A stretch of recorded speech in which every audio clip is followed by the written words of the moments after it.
अस्सलाम वालेकुम जी, सब दोस्तों को अस्सलाम वालेकुम। इस वक्त हम मौजूद हैं जी उस्ताद सईद बाजवा टाउनशिप।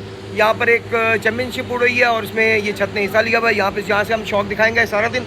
जो दोस्त लाइव शौक देखना चाहते हैं उड़ते कबूतरों का टाउनशिप चैम्पियनशिप, तो वो उनसे रिक्वेस्ट है कि kindly Pakistan pigeon association YouTube channel पे आप आ जाएँ। इंशाल्लाह ताला हम पहली वीडियो हमने लगा दी है, दूसरी वीडियो जैसे को कबूतर सामने आएगा हम दोबारा से लाइव आएंगे और इंशाल्लाह ताला सारा दिन आज यहाँ से शौक करवाएंगे आप सब दोस्तों को।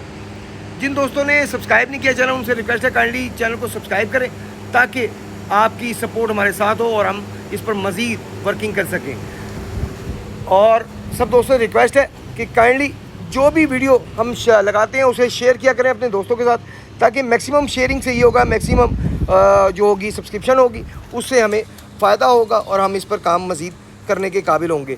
आपको छत दिखा देते हैं।